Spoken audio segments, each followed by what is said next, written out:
Dear students, after studying this module, you shall be able to learn the nature, purpose, and the manner in which focus group discussion is conducted and utilize it as a method of qualitative research. You will also be able to analyze the focus group data. Focus group discussion. A focus group is a qualitative method of data collection involving in an interview led by a moderator within a group of individuals with a shared experience, known opinion, or any other socio-demographic variable brought together to explore the facets of any issue. The size of the group is approximately 6 to 10 individuals and the interview is generally conducted for duration of 2 to 3 hours. Focus group discussion can be called as a collective conversations with a purpose, as it makes interaction possibly between the members. The primary aim of focus group discussions is to describe and understand the meaning of a specific issue from the perspective of the participants of the group. Focus group provide dynamic scenario which allows its members to construct their social reality as it stimulates discussions among people and bring it to surface responses that otherwise might lay dormant. It is particularly useful for understanding opinions and attitudes of society on controversial and taboo topics. Such discussions may enable participants to clarify their own views with regard to any pertinent issue by the virtue of engaging with others. It brings in light the commonalities and the differences in the members of the group. That is why it proves useful for exploratory researches and pilot study. It can also be used for investigation, more developed research work. The questions asked tend to be open-ended, which sparks a trail of discussion among members, thus creating a situations similar to everyday reality, minimizing the artificiality inherent to one-to-one interview. The discussion is generally audio taped to be transcribed for identifying recurring themes for the purpose of analysis. As focus group discussions incur expenses to the participants in terms of time and travel, some monetary incentive is generally given. Nature of focus group interview.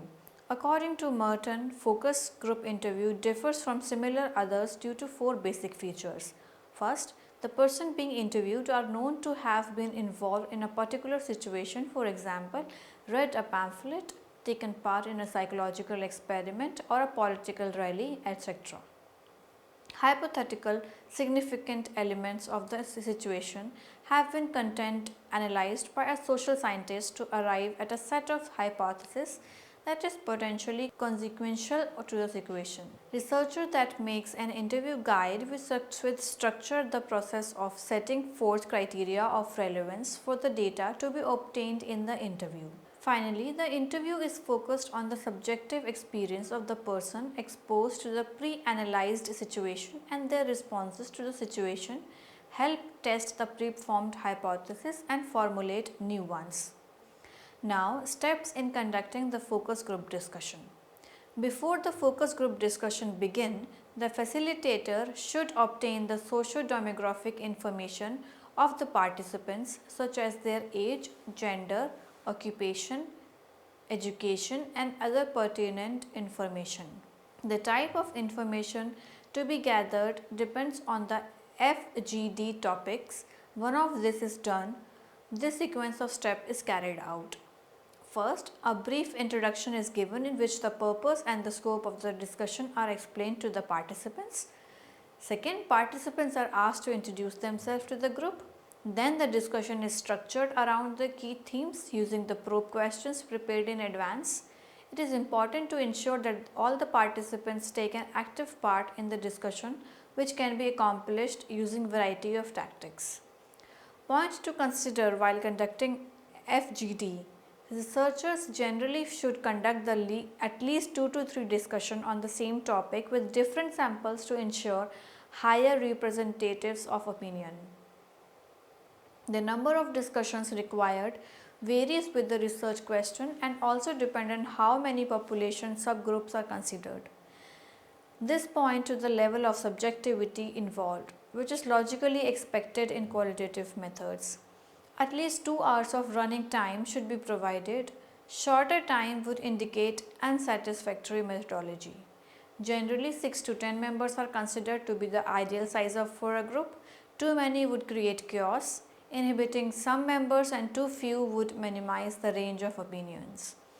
It is better for the members to not have met prior to the meetings unless there is strong need for the case to be otherwise. Members should also be diverse in terms of various demographic variables as this aids in obtaining the wide range of opinions. However, practical issues should also be taken into consideration. A focus group discussion guide which broadly specifies the themes to be discussed can be utilized. Logistical arrangements such as the invitation, transportation, venue, seating arrangement, etc. should be given due consideration. Name tags can be utilized to facilitate remembering of names if the cultural norms do not state otherwise. Refreshments can be provided as a gesture of appreciation to the participants who had taken their valuable time off. According to Dennis, focus group discussions have 3 major uses. First, pilot work for research to identify and study significant issues. Second, to collect verbal data on a specific issue which can be analyzed in many ways. This aspect of research is much debated, and recently qualitative research are showing inclination to naturalistic conversational sources. Third, to discuss and conclude the results with the people who are the subjects of the study, that is, discussion of research finding. FGD sessions. Role of the moderator.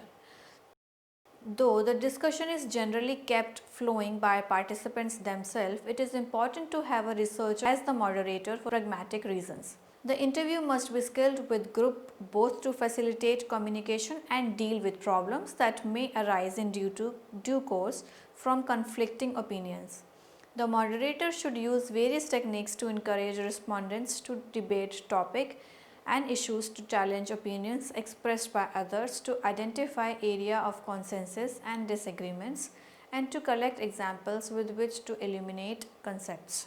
Ideally, the moderator should not lead the discussion but steer it along productive lines. Formal direction is restricted to guide the goals of the participants and to amending the starting direction and closure of the group discussion. According to Flick, topical guiding also includes raising new questions and making the discussion address deeper question and extent of specific issues. Other than this, the dynamics of the conversation could vary from reflecting the interaction to using probing questions, speeding up a slow discussion, or balancing the relation of dominance of deliberately involving those participants who did not get an ample chance to speak, rather the reserved ones. The interviewer can also use visual aids such as charts, image, or text to further stimulate the discussion. In general, the interviewer should be flexible, objective, empathetic, persuasive, and a good listener, as too much of heterogeneity in the sample might prove unmanageable and chaotic. An underlying shared attribute enables researchers to mark similarity and identify potential discrepancies. The major duty of the moderator of the group are giving details about the aim and the purpose of the focus, making sure the members feel safe and comfortable and the discussion has a positive impact on the members, using some probes to bring up new debates and or to increase focus on a topic, giving all participants a chance to speak up by not letting a vocal few dominate and encouraging more participation from the more reserved members, to focus on different opinions of the members so that they are prompted to discuss the differences of the opinion, inhibiting the drifting of the discussion from the main topic of discussion. The researcher should also have the ability to appear non-judgmental and opinionated. He or she needs to be familiar with the topic, should speak the language of the participants, and also be sensitive to the cultural background of the participants. An assistant moderator can also be employed if required. Role of note taker, assistant moderator.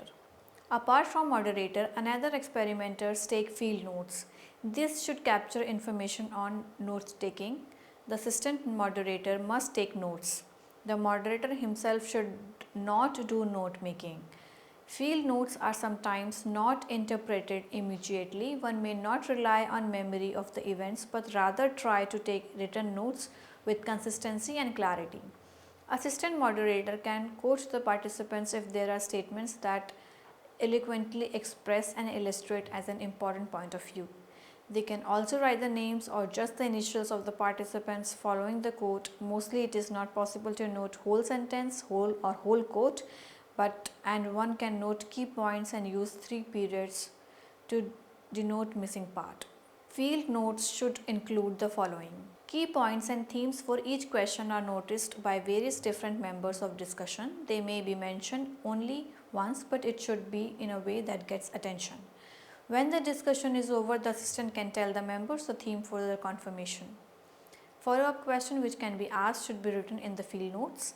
These are questions that are important points in the discussion of a question. These can also be requests for an example of an abstract but important topic for discussion. The assistant moderator could answer to such requests at the end of the discussion. Characteristics of the participants, themes that seem to emerge in the response to the key question, sub-themes that indicate a view held by several participants with common socio-demographic characteristics, description of participants' enthusiasm, body language and non-verbal cues by the participants that are not recorded in the tape recorder. It is not necessary if the discussion is video recorded. Overall mood of discussion, the experimenter should consider using a standardized recording form of notes. Advantages of FGD. Being in a social group situation leads to higher level of motivation than in isolated scenarios of interviews or filling up the questionnaire. Membership in a group on and of itself can be empowering as it gives voice to the participants. It is more economical compared to the qualitative interview as multiple participants are interviewed simultaneously. The USP of FGD is its dynamic nature, which allows for interaction and formation of reality for the participants. Group processes allows members to explore other point of views and clarify their own. It not only stimulates the present reality of the participant but also aids them to recall past events and formulate future opinions and attitude. Its flexibility as a method has contributed to its growing popularity. FGD can be used alone as a qualitative data collection tool or in combination with other quantitative techniques. They can be used in psychology laboratory or in the field to study social world or as an attempt to change it in a social action research. The advent of the internet technology has greatly facilitated the conduction of FGD. Virtual focus group have become popular not only in market research but also in health and social sciences. Now there are some limitations of FGD.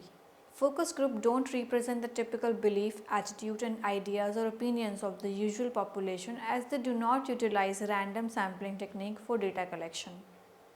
They are expensive in terms of time and energy to organize, run and analyze the data. It requires a lot of effort in organizing for a group of strangers to assemble at a particular location on same time. Very few issues can be tackled in a session and hence only limited numbers question can be addressed. Note taking proves problematic due to the constant shift in the group dynamics. While interpreting the data, difficulty appears in the form of differences in the dynamics of the groups and problems in correlating data of different groups. Identification of individual speakers and the differentiation between statements of several parallel speakers proves difficult. As the role of researchers is minimized with respect to the direction of disclosure and the twists and turns can hardly be predicted, the data collected is comparatively less rigorous than as a directed laboratory experiment. Compared to qualitative interview, the data obtained from FGD is shallower. Social desirability might play a higher role in group scenarios, leading to suppression of honest opinion of the members. Moderator bias. Intentional or inadvertent biases from the side of moderator can greatly impact the participants' response.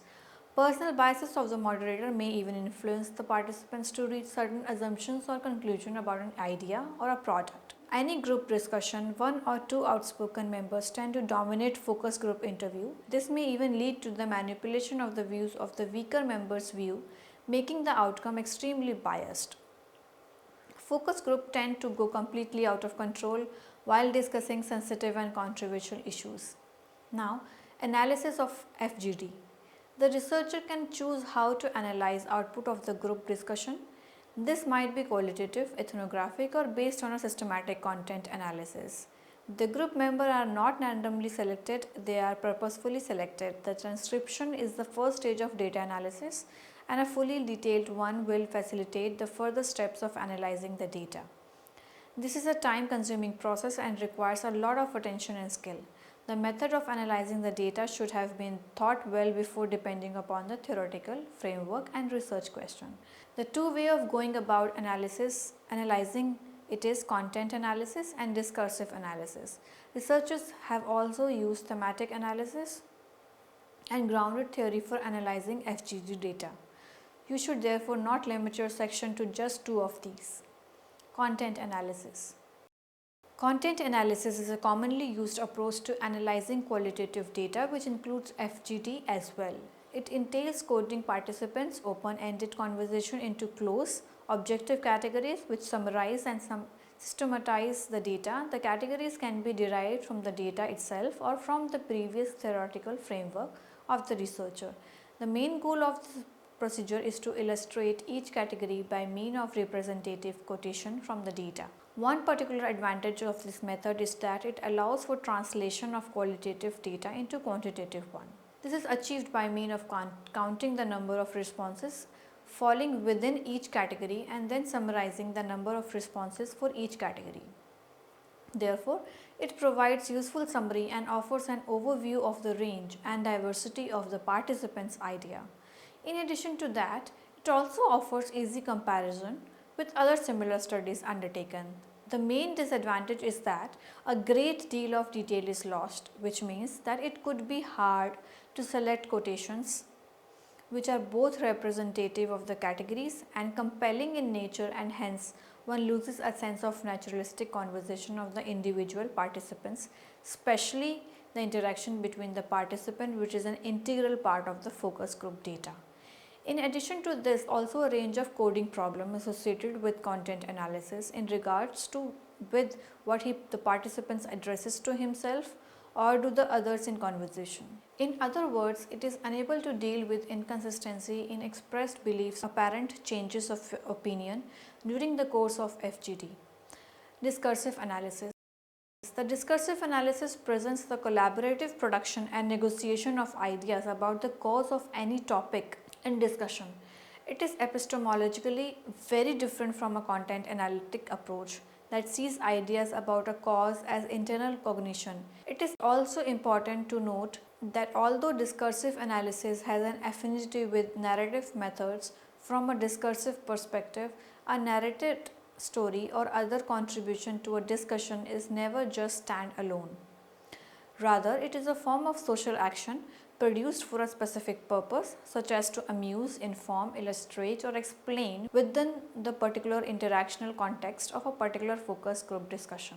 The main advantage of undertaking a discursive analysis is that it takes the fullest possible account of social context within which the statements about any cause is made. Therefore, it does not treat such statements as unitary, static, or non-contingent, and hence it preserves both a sense of individual participants and particularly the deal of their interaction, which here becomes a central analytical concern. If video data are available, a broader analysis of the group dynamics within which particular conversations are located become a real possibility. The disadvantage of this analysis is that it does not easily permit either summary overview of a large data set or a detailed focus on the lives of individuals outside the focus group context. Only a very small sample of data can be analyzed in details. In this way, the additional concern about the representativeness, generalizability, reliability, and validity may be difficult to counter. Important points to remember while analyzing the data of focus group. When analyzing group data, a researcher must consider the actual words spoken by the participants and the meaning of those words. A variety of words and phrases are used, and the analyst need to determine the degree of similarity between the responses. Secondly, the context is very essential, which is examined by finding the stimulus, a question raised by the moderator or a dialogue from a fellow participants, and then interpreting the speech in relevance to the environment. The comment is analyzed with the tone and the intensity of the response. Thirdly, the researcher should take note of the internal consistency. Subject of the focus group sometimes change and at times even contradict their initial stances after interacting with other participants. When there is a change in opinion, the researcher basically checks the course of discussion to find clues that could explain the shift. Another point to remember is frequency and extensiveness. Some issues are more discussed and also certain comments are made more frequently. These issues should be more important or of chief interest to members of discussions. In addition to this, the researcher must consider the intensity with which the participants talk about any particular topic. Participants often use phrases or words which shows the intensity of feeling. Intensity is often expressed in tone of voice, speed, etc., so it can be tough to notice intensity with transcripts alone. There are individual differences when it comes to expressing intensity. It can be shown in speed or excitement while speaking, or even as slowly and deliberately talking about the topic. Lastly, finding big ideas is one of the essential requisites for which a researcher must refrain from discussion in order to have an extra day for major ideas to percolate. Summary: focus group discussion, a qualitative research method involving group of people, allows for social construction of reality. The dynamic of discussions give more insights to issues which may not be evident in a single participant interview. The method was mostly used in a market research, but now it is also utilized by psychologists and other social researchers. The moderators plays an essential part in the steering the discussion to obtain purposeful data, and hence he or she should have the prerequisite skills. The data collected using the focus group method can be analyzed using content or discursive analysis depending on the researcher's need and the topic.